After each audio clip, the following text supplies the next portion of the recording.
चित्तौड़गढ़ में दरगाह कमेटी के दबाव में पुलिस प्रशासन जिहादियों ने दी सर कलम करने की धमकी के बाद भी हिंदू नेता को सुरक्षा नहीं।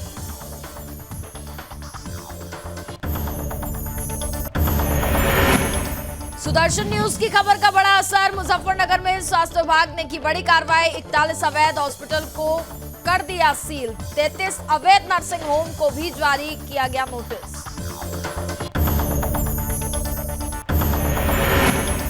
बरेली में सभी 15 ब्लॉक्स में हुए करोड़ों के घोटाले। 50 करोड़ के घोटाले ऑडिट विभाग के सामने आए। मुख्य विकास अधिकारी ने लिया संज्ञान। जो भी दोषी होगा उन पर होगी सख्त कार्रवाई। हरिगढ़ में मनरारक का नाम बदलने पर मचा बवाल। लोगों ने जमकर किया विरोध। स्थानीय लोगों ने एसडीएम को सौंपा ज्ञापन। मनराक का नाम नहीं रखने देंगे श्रीरामनगर। कुशीनगर में साइबर अपराधी इरफान खान पुलिस की गिरफ्त में। धोखाधड़ी के मामले में हुआ गिरफ्तार। 5 मोबाइल फोन 15 एटीएम कार्ड भी किए गए जब्त।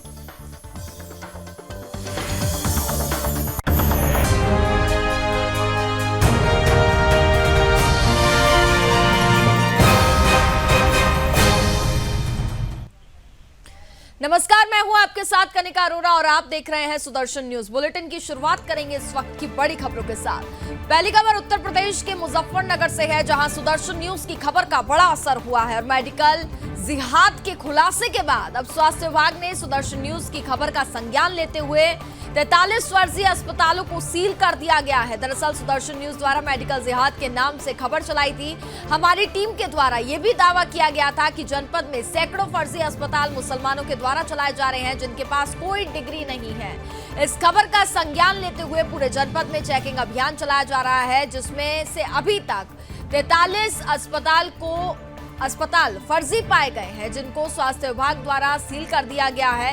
एक दावे के अनुसार ये आंकड़ा 100 के पार तक जा सकता है। खुलासे के बाद पूरे जनपद में हड़कंप मचा हुआ है और अधिकतर फर्जी अस्पताल संचालक अपने अस्पताल बंद कर फरार हो गए हैं।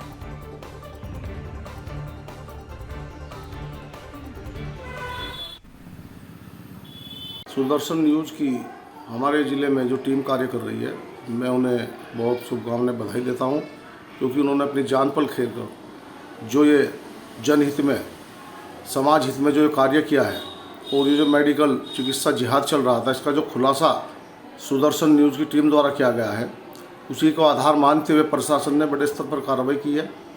लेकिन मेरा ये मानना है कि अभी वो 10% ही कार्रवाई हुई है, अभी 90% होनी बाकी है। 200 की तादाद में यहाँ पर अवैध रूप से ये जिहादी आम जनता का शोषण करते हुए, आम जनता की जान माल से खिलवाड़ करते हुए अवैध रूप से जो गोरख धंधा चला रहे हैं, इसमें कुछ सरकारी कर्मचारी भी लिप्त हैं, उनकी भी जांच होनी चाहिए। देखिए, सर्वप्रथम तो मैं सुदर्शन न्यूज का बहुत बहुत धन्यवाद कहूँगा कि सुदर्शन न्यूज ने चरथावल से ये मुहिम शुरुआत की थी, आज पूरे जनपद में है। आप बधाई के पात्र हैं। सुदर्शन न्यूज ने ये जंग छेड़ी थी, सफलता मिली और ऐसे फर्जी डॉक्टरों के खिलाफ सख्त से सख्त कार्रवाई होनी चाहिए। आपने पहले भी मुझसे बातचीत की, मैंने उसमें सीएमओ साहब से भी बातचीत की और मैंने ये भी कहा था कि माननीय मंत्री कपिल देव अग्रवाल, संजीव बालियान जी और विजय शुक्ला जी को भी अवगत कराया जाएगा। उसका ही ये नतीजा है, आज जनपद में इतने बड़े स्तर पर हॉस्पिटल सीज हुए। अगली खबर यूपी के बरेली से है, जहां सभी 15 ब्लॉक में हुए पंचायतों में करोड़ों के घोटालों का खुलासा करने पहुंची ऑडिट विभाग की टीम ने सभी के होश उड़ा दिए हैं। वहीं सुदर्शन पर खबर चलने के बाद योगी सरकार कितने विभागों पर गाज गिरी है, इसी को लेकर के अब विभागों में खलबली मच गई है। आपको बताते चले कि क्षेत्र पंचायतों में हुए 50 करोड़ से अधिक के घोटाले ऑडिट विभाग के सामने आए हैं। तब इस मामले पर पूरा खुलासा हुआ है। वहीं मुख्य विकास अधिकारी ने बताया कि यह मामला काफी गंभीर है और सुदर्शन चैलेंज टीम के द्वारा ही हमें इस मामले के खुलासे का पता चला है। जल्दी वह इस मामले में टीम गठित करके जांच भी कराएंगे कि आखिर 3 सालों से अब तक ऑडिट विभाग को ये लोग अभिलेख उपलब्ध क्यों नहीं करा पाए। इसमें जो भी दोषी पाया जाएगा उसके खिलाफ कड़ी कानूनी कार्रवाई अमल में लाई जाएगी।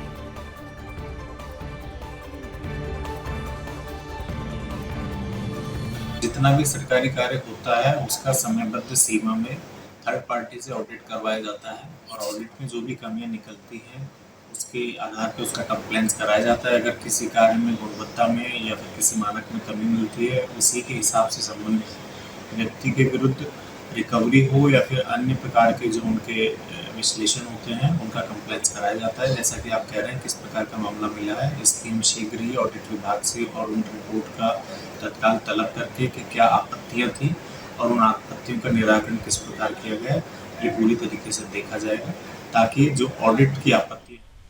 अगली खबर चंदौली से है, जहां समाज कल्याण विभाग प्रमुख सचिव डॉक्टर हरिओम की अध्यक्षता में विकास कार्य, कानून व्यवस्था एवं मुख्यमंत्री द्वारा पूर्व में की गई मंडलीय समीक्षा कलेक्ट्रेट के सभागार में संपन्न हुई।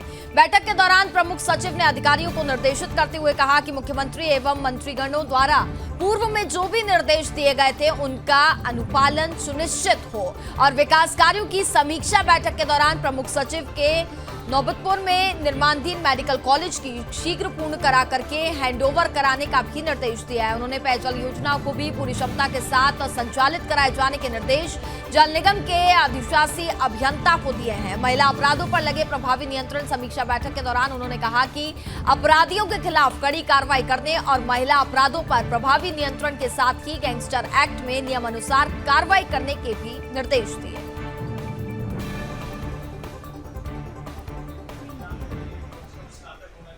ये दो लोग यहाँ पे आए थे और उन्होंने सभी जो हमारी योजनाएं थी उसका निरीक्षण किया था, उसका फीडबैक आम आदमी से लिया था। उसकी एक हमें समीक्षा जो उन्होंने की थी, एक पुस्तिका मिली थी, प्रशासन ने कहा था उसके अनुपालन की स्थिति हम लोग देख रहे हैं। ये अच्छी बात है कि चंदौली जो जनपद है वो जिलाधिकारी भी अच्छा काम कर रहे हैं और जितनी भी हमारी योजनाएं हैं, जो लक्ष्य है उसके सापेक्ष यहाँ पर उपलब्धियाँ अच्छी हैं। जो कुछ मुद्दे उठाए थे उन निरीक्षणों में, उसमें खास तौर से जनप्रतिनिधियों से बेहतर संवाद की स्थिति, उनको सम्मान देने की स्थिति और जन सुनवाई जो होती है, जो शिकायतें आती हैं उनके निस्तारण की अच्छी प्रतिशत पे जोर दिया गया था। अगली खबर यूपी के हरिगढ़ से है, जहां मंडराक नगर पंचायत का नाम श्री राम नगर रखने पर लोगों ने बवाल मचा दिया है। खूब नारेबाजी की और कहा कि किसी भी कीमत पर हम मंडराक का नाम श्री राम नगर नहीं रखने देंगे। विरोध के चलते मंडराक नगर पंचायत में स्थानीय लोगों ने एसडीएम संजीव ओझा को ज्ञापन सौंपा, जिस पर एसडीएम ने कहा कि ज्ञापन प्राप्त हुआ है, इस पर संज्ञान लिया जाएगा। जब सुदर्शन न्यूज की टीम मंडराक पहुंची तो स्थानीय लोगों ने घेर लिया और कहा कि मंडराक ऐतिहासिक भूमि है और अला और उदुल के जमाने से ये नाम चला आ रहा है, इसे हम बदलने नहीं देंगे।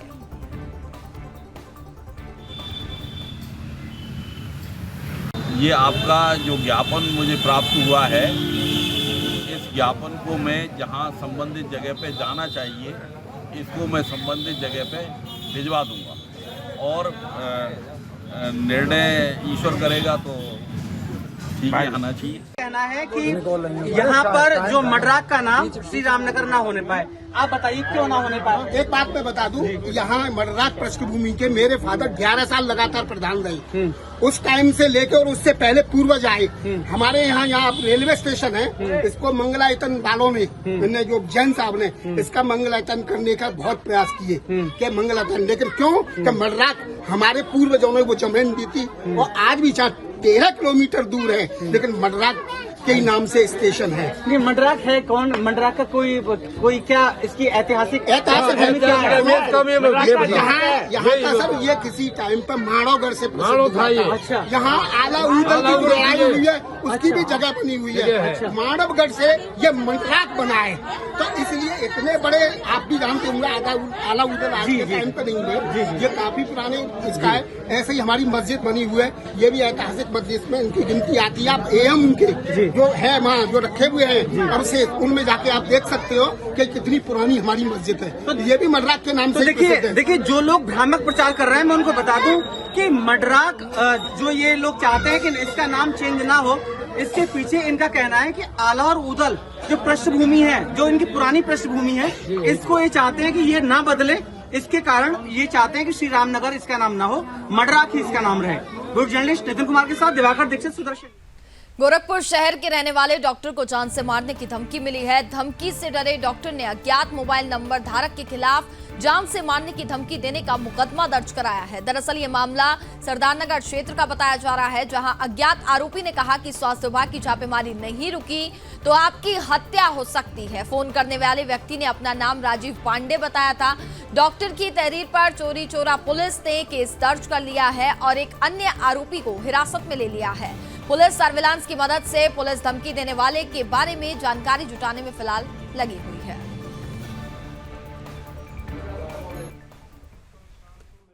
कल शाम को मेरे पास एक अननोन व्यक्ति का फ़ोन आया, अननोन नंबर से फ़ोन आया, जो अपना नाम राजीव पांडे बताया। वो कल मुझे फ़ोन करके मुझे कहा कि यहाँ जो छापेमारी चल रही है उस छापेमारी को बंद नहीं किया जा रहा है और अगर ऐसा नहीं किया गया तो फिर मुझे जान से मार दी जाएगी और मुझसे गाली गुप्ता करके अभद्र भाषा में मेरे से बात भी किया गया।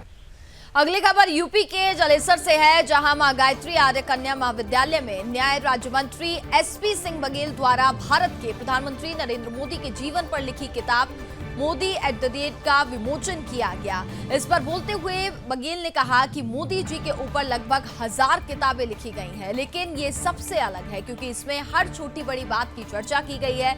बघेल ने यह भी बताया कि इसकी प्रस्तावना भारत भूषण बहन लता मंगेशकर ने लिखी है और गृह मंत्री अमित शाह, सुरक्षा सलाहकार अजीत डोभाल और विदेश मंत्री एस जयशंकर ने पूर्ण योगदान दिया है।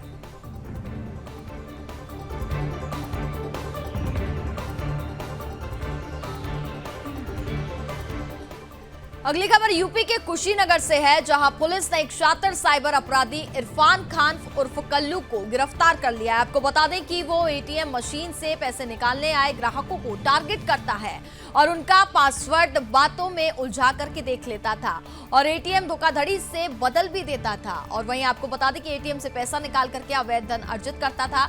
इन्हीं सिम कार्ड्स और साथ ही आधार कार्ड के ऑनलाइन बैंकिंग के फर्जी अकाउंट भी खुलवाता था। उसके कब्जे से अपराध में प्रयुक्त 5 मोबाइल फोन, 15 एटीएम कार्ड भी जब्त किए गए हैं। फिलहाल पुलिस ने आरोपी के खिलाफ मामला दर्ज कर लिया है और आगे की कार्रवाई की जा रही है।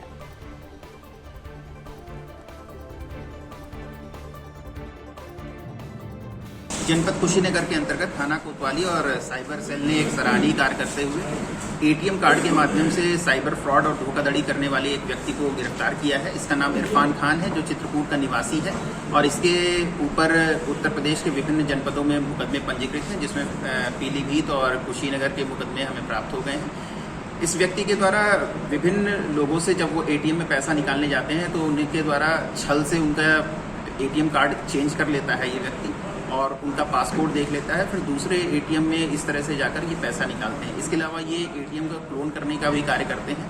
खबरों में आगे बढ़ते हैं। फिरोजाबाद में अवैध शराब का कारोबार थमने का नाम नहीं ले रहा है। वहीं पंजाब से गुजरात अवैध शराब लेकर जा रहे ट्रक को पुलिस ने पकड़ लिया है। इसके साथ ही एक आरोपी को भी गिरफ्तार किया गया है, जबकि उसके 3 साथी फरार हो गए हैं। पकड़े गए आरोपी के पास से करीब 6000 लीटर अवैध शराब बरामद की गई है, जिसकी कीमत करीब 40 लाख रुपए बताई गई है। एसएसपी आशीष तिवारी ने घटना का अनावरण करते हुए बताया कि थाना रामगढ़ पुलिस ने मुखबिर की सूचना के आधार पर एक ट्रक को पकड़ा। ट्रक में सवार 3 आरोपी पुलिस को देखकर के मौके से भागने में सफल हो गए, जबकि एक को पुलिस ने हिरासत में ले लिया है। फिलहाल पुलिस ने एक आरोपी को गिरफ्तार किया है और फरार आरोपियों की तलाश की जा रही है।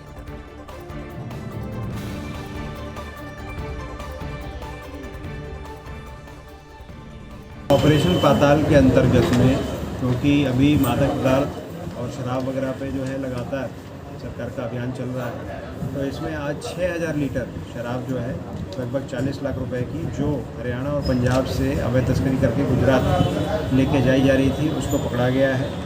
इसमें जो गिरफ्तार हुए हैं ये ड्राइवर है प्रकाश उर्फ चंद्र प्रकाश, रहने वाला ये बाड़मेर राजस्थान का है। इनकी क्रिमिनल हिस्ट्री एक ही मुकदमा जो रामगढ़ में लिखा गया है और इसमें जो फरार अभियुक्त हैं उसमें दबे विरल, ये रहने वाला गुजरात का है। अगली खबर बुलंदशहर से है, जहां डॉक्टर्स की लापरवाही के चलते महिला की मौत हो गई। दरअसल महिला मेरठ लाइफलाइन हॉस्पिटल में परिजनों द्वारा शुक्रवार दोपहर डिलीवरी के लिए गई थी, लेकिन ऑपरेशन के लिए ले जाने से कुछ देर उपरांत ही महिला ने दम तोड़ दिया, जिसके बाद ही राष्ट्रीय भारतीय किसान के अध्यक्ष ठाकुर धर्मेंद्र सिंह ने पीड़ित परिजनों के साथ मिलकर जिला प्रशासन से गुहार लगाई है। हालांकि मौके पर पहुंची सिटी मजिस्ट्रेट मीनू राणा द्वारा हॉस्पिटल पर जल्द ही कार्रवाई का आश्वासन भी दिया गया है।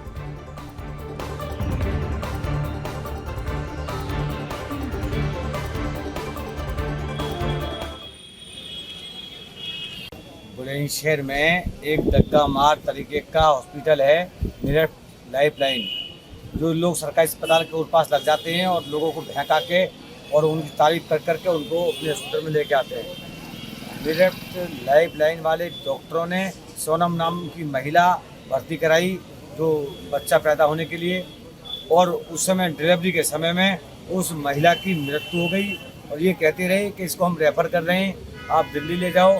और इन्होंने एम्बुलेंस अपनी तरफ से कराई हॉस्पिटल वालों ने और करा के उसमें रख दी। पता लगी महिला तो मरी हुई थी। जांच की मांग ये कही, डीएम से लेकर सिटी मजिस्ट्रेट ने ये आश्वासन दिया हमें कि ये सीज कर दिया जाएगा, इन पर मुकदमे दर्ज करे जाएंगे और जो किसान गरीब है उन्हें मुआवजा दिया जाएगा। उस तरीके से कहने का मतलब ये है, ये इतनी बड़ी ज़िले में लापरवाही हो रही है, भ्रष्ट अस्पताल के इतने बड़े डॉक्टर MBBS जैसी डॉक्टरी की वो लेके बैठे हैं डिग्री फ्रॉड। ये सबसे बड़ी कमी मैं CMO साहब की समझता हूँ। ऐसे अस्पताल को, भ्रष्ट अस्पताल को चलाने के लिए वो पैसा लेते हैं और जो मौतों के साथ खिलवाड़ हो रहा, जिसके जवान बहू बेटी थी, इनके चेहरे देखो आप, तो इन पर कार्रवाई होवे और इन पर मुकदमा दर्ज होवे, सीज होवे, जो पूरे ज़िले में ऐसा ना होवे। भ्रष्ट जितने भी अस्पताल हैं पुराने इस तरीके के वो बंद होवे, अन्यथा आंदोलन करा जाएगा। राजस्थान के चित्तौड़गढ़ में पुलिस का ढुलमुल रवैया सामने आया है, जहां जिहादियों द्वारा धमकी के बाद भी हिंदू नेता को सुरक्षा नहीं दी जा रही है। आपको बता दें कि उदयपुर में हुए कन्हैयालाल हत्याकांड के बाद एक बार फिर ऐसी ही तस्वीर चित्तौड़गढ़ में होती हुई देखी जा रही है। यहाँ कपासन में स्थित हजरत दीवान शाह की दरगाह को लेकर के शुरू हुआ विवाद अब सर कलम करने की नौबत तक पहुंच गया है।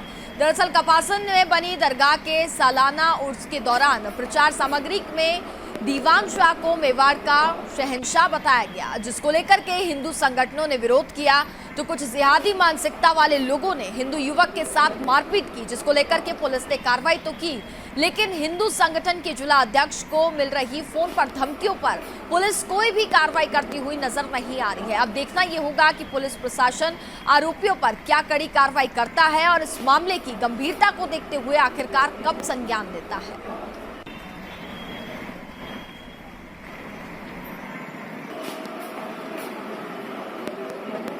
मैंने 5 तारीख को ज्ञापन दिया था मेवाड़ शहंशाह, उसने मेवाड़ शहंशाह लगा देता है दरगाह के ऊपर, तो मैंने उनके खिलाफ ज्ञापन दे दिया कि मेवाड़ के तो एक लिंग आती है, एक ही भाई कौन हो सकता है। इसके उपरांत मेरे को 7 तारीख को धमकी मिली कोटा से, तो मैं जान से मार देंगे। मैं हमारे मेवाड़ का नाम हट गया था शहंशाह के आगे, और पुलिस को मैंने रिपोर्ट भी दे रखी है, अभी तक कोई कार्रवाई नहीं हुई। अगली खबर राजस्थान के कोटा से है, जहां दशहरा मैदान में देश के तीसरे और राजस्थान के पहले डिफेंस एक्सपो का आयोजन किया गया। इस दौरान सैन्य स्टार्टअप के साथ ही सैन्य हथियार निर्माण के लघु उद्योग स्थापना के लिए MSMI सेक्टर को आकर्षित करने के लिए इस डिफेंस एक्सपो में रक्षा राज्य मंत्री अजय भट्ट और लोकसभा स्पीकर ओम बिरला ने शिरकत की। इस दौरान उन्होंने सैन्य हथियार और उपकरण बनाने वाली कंपनियों के प्रतिनिधियों के साथ ही इनोवेटिव स्टार्टअप आइडिया वाले युवाओं और लघु उद्यमिकी के साथ भी मुलाकात की है। एक्सपो की सबसे खास बात रही कि आधुनिक सशस्त्र और आत्मनिर्भर हो रही भारतीय सेना की झलक इसमें देखने को मिली। देश के रक्षा राज्य मंत्री ने कहा कि डिफेंस एक्सपो से बदलते सशक्त होते इंडिया की छवि साफ झलकती है। इस अवसर पर मेजबान सांसद और लोकसभा स्पीकर ओम बिरला ने कहा कि ये शहर सैन्य हथियारों और इसके कलपुर्जे बनाने वाले स्थापना का हब बन सकता है। इसी मकसद से कोटा में इस डिफेंस एक्सपो में विंडिंग, लॉकहीड और साथ ही मॉर्टन साफ्रन जैसी विदेशी हथियार निर्माता कंपनियों के साथ HAL और साथ ही गोवा शिपयार्ड, भारत फोर्स जैसी दर्जनों देशी कंपनियों के प्रतिनिधियों का भी जमावड़ा लगा है। वहीं कोचिंग सिटी कोटा में भी इंजीनियरिंग और IT की प्रतिभाओं की भरमार के बीच यहां स्टार्टअप और ड्रोन सेशन भी इस मकसद के साथ एक्सपो के हिस्से बनाए गए हैं।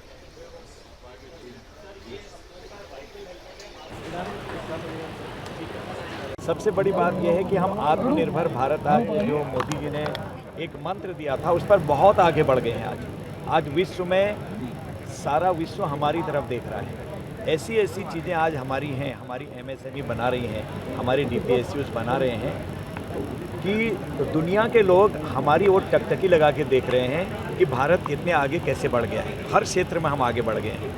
आज हम जल में, थल में, नभ में पूरी तरह से मजबूत हैं। किसी की हिम्मत नहीं है कि भारत की तरफ आंख उठा के देख सके। मध्य प्रदेश में शंकराचार्य स्वामी स्वरूपानंद सरस्वती महाराज को सोमवार की दोपहर नरसिंहपुर के परमहंसी गंगा आश्रम में वैदिक रीति रिवाज के साथ समाधि दी गई है। आपको बता दें कि ब्रह्मचारियों द्वारा उन्हें समाधि दिलाई गई है। वहीं भाजपा राज्यसभा सांसद कैलाश सोनी ने गंगा आश्रम में पहुंचकर शंकराचार्य स्वरूपानंद सरस्वती जी के अंतिम दर्शन किए और इन्हें श्रद्धा सुमन अर्पित की।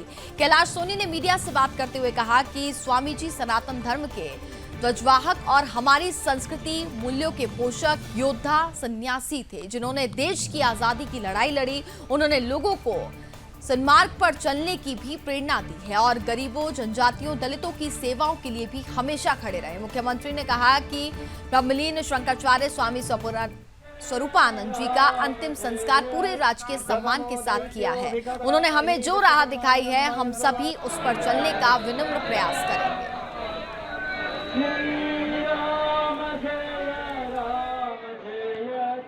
आध्यात्मिक क्षेत्र की हिंदुस्तान की बहुत बड़ी क्षति है।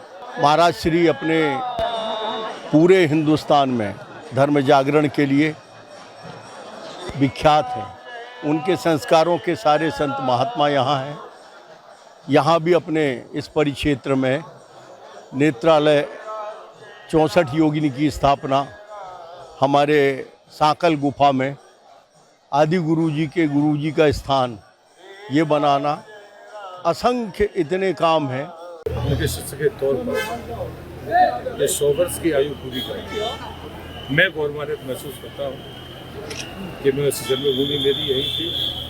महाराज श्री की जन्मभूमि में भी मुझे सेवा का मौका मिला। ये परमहंसी का हर कण और एक एक पत्ता उनके तप का साक्षी है। भोग ऊर्जा यहाँ मौजूद है। शरीर उन्हें समाधि के तौर पर दिया होगा, लेकिन उनका दिव्य प्रकाश हम सबको मिलता रहेगा। राजस्थान के बाद अब मध्य प्रदेश में भी बात करें तो लंपी नाम की महामारी आ गई है और गौमाता सहित अन्य पशु भी खतरे में पड़ गए हैं। दरअसल लंपी नाम की स्किन डिसीज की ये बीमारी गंभीर होती है और गौमाता सहित अन्य पशुओं में संक्रमित महामारी से राजस्थान में हजारों गौमाता की मृत्यु हो गई है। प्रारंभिक जांच पड़ताल से पता चला है कि दसई, खुटपला और आहू सहित अन्य गांव से गौमाता संक्रमित होने की खबर मिली है। वहीं गौशाला प्रबंधक रामचंद्र मारू ने बताया कि कल हमारी गौशाला में एक गौमाता की मृत्यु लंपी बीमारी से हो गई है। वहीं आज सुबह भी बात की जाए तो 20 गौमाता संक्रमित पाई गई।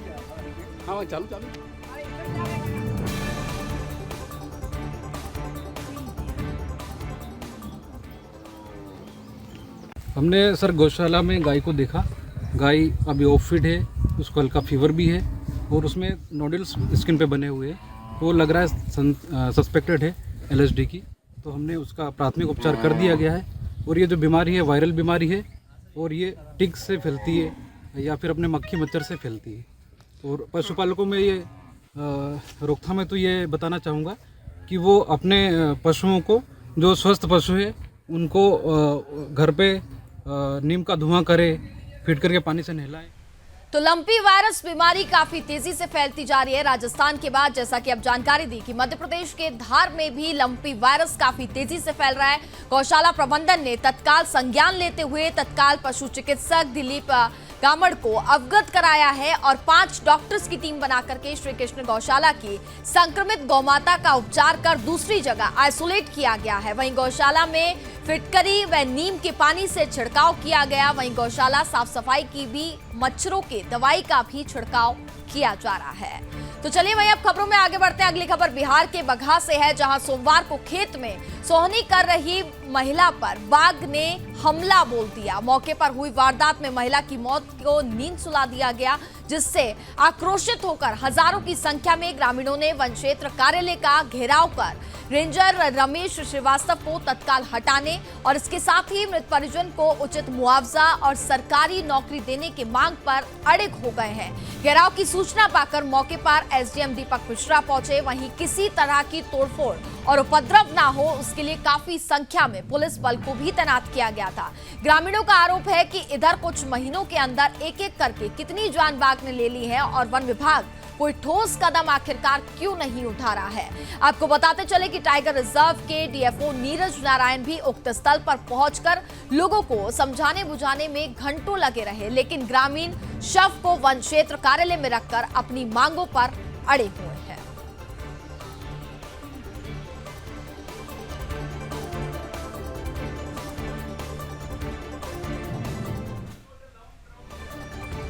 तो वहीं ग्रामीणों का आरोप है कि इधर कुछ महीनों के अंदर एक एक करके कितनी जान बाग ने ले ली है और वन विभाग आखिरकार इस ओर ध्यान क्यों नहीं दे रहा है और कोई ठोस कदम क्यों नहीं उठा रहा है।